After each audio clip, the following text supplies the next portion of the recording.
আলাইকুম। নির্বাচনী সংবাদে সবাইকে স্বাগত। আগামী 25 ডিসেম্বর দেশে ফিরে 2 দিন পর ভোটার হবেন বিএনপির ভারপ্রাপ্ত চেয়ারম্যান তারেক রহমান। বিএনপির স্থায়ী কমিটির সদস্য সালাউদ্দিন আহমেদ এই তথ্য নিশ্চিত করেছেন। তিনি জানান, আসন্ন জাতীয় সংসদ নির্বাচনে অংশ নিতে সব প্রক্রিয়া শুরু করবেন তারেক রহমান। ভোটার তালিকায় নাম অন্তর্ভুক্ত ও প্রার্থী হওয়ার বিষয়ে সিইসির সঙ্গে বৈঠক করেছেন বিএনপি। নির্বাচনে অংশগ্রহণের প্রস্তুতির অংশ হিসেবে এই উদ্যোগ নেওয়া হচ্ছে। ঢাকা 10 আসনে প্রার্থী হতে মনোনয়ন ফরম সংগ্রহ করেছেন সাবেক উপদেষ্টা আসিফ মাহমুদ সজীব ভুঁইয়া।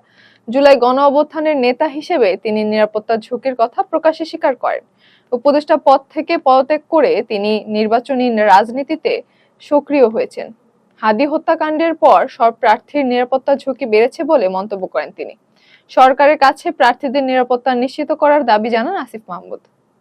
সম্ভাব্য প্রার্থী হত্যার ঘটনায় আতঙ্কের মধ্যেই আশ্বাস দিলেন প্রধান নির্বাচন commissioner. CEC AMM Nasir Uddin বলেন, ভোটের দিন যত ঘনাবে ভয় তত কমবে। নির্বাচনকে ভোট উৎসব হিসেবে দেখতে চান নির্বাচন কমিশন। আইন শৃঙ্খলা বাহিনীকে আরো কঠোর হওয়ার নির্দেশ দেওয়া হয়েছে। পোস্টাল ভোট ব্যবস্থাকেও ভবিষ্যতের মডেল হিসেবে উল্লেখ করেন তিনি। তারেক রহমানের দেশে প্রত্যাবর্তনের উপলক্ষে সংবর্ধনার অনুমতি পেয়েছে বিএনপি। ঢাকা বিভাগীয় কমিশনার লিখিতভাবে এই অনুমতি দিয়েছেন। 25 ডিসেম্বর দীর্ঘ 17 বছর পর দেশে ফিরছেন বিএনপির ভারপ্রাপ্ত চেয়ারম্যান। নয়াপল্টনে বিএনপির কার্যালয়ে অনুমতিপত্র পৌঁছানো হয়। দিনটিকে ঐতিহাসিক করে রাখতে চায় দলটি। নিরাপত্তা ঝুঁকিতে থাকা 20 জনকে গানম্যান দেওয়া হয়েছে বলে জানান স্বরাষ্ট্র উপদেষ্টা। তালিকায় রাজনীতিবিদ সহ বিভিন্ন গুরুত্বপূর্ণ ব্যক্তি রয়েছেন।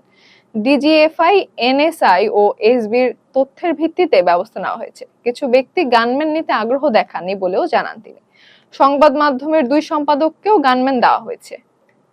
12 দলীয় জোটের সমন্বয়ক সৈয়দ এহসানুল হুদা বিএনপিতে যোগ দিচ্ছেন। গুলশানে বিএনপি কার্যালয়ে আনুষ্ঠানিক যোগদান অনুষ্ঠিত হবে। মির্জা ফখরুল ইসলাম আলমগীর প্রধান অতিথি থাকবেন। যোগদানের পর কিশোরগঞ্জ 5 আসনে মনোনয়ন পাওয়ার সম্ভাবনা রয়েছে। নির্বাচন সামনে রেখে বিএনপিতে নতুন যোগদান রাজনৈতিক গুরুত্ব পাচ্ছে। 2026 সালের এসএসসি ও সমমান পরীক্ষা নিয়ে বড় ধরনের পরিবর্তনের ইঙ্গিত দিয়েছে শিক্ষা বোর্ডগুলো। ত্রয়োদশ জাতীয় সংসদ নির্বাচন, রমজান ও ঈদুল ফিতরের কারণে ফেব্রুয়ারিতে পরীক্ষা নেওয়া সম্ভব হচ্ছে না। নির্বাচনের সময় শিক্ষা প্রতিষ্ঠান ভোট কেন্দ্র হিসেবে ব্যবহৃত হওয়ায় পরীক্ষা বাধাগ্রস্ত হবে। রমজান ও দীর্ঘ ঈদের ছুটির মধ্যেও পাবলিক পরীক্ষা আয়োজন কঠিন বলে মত বোর্ডগুলোর। এপ্রিলের মাঝামাঝি বা মে মাসের শুরুতে পরীক্ষা শুরুর খসড়া পরিকল্পনা করা হচ্ছে। এতক্ষণ সাথে থাকার জন্য ধন্যবাদ।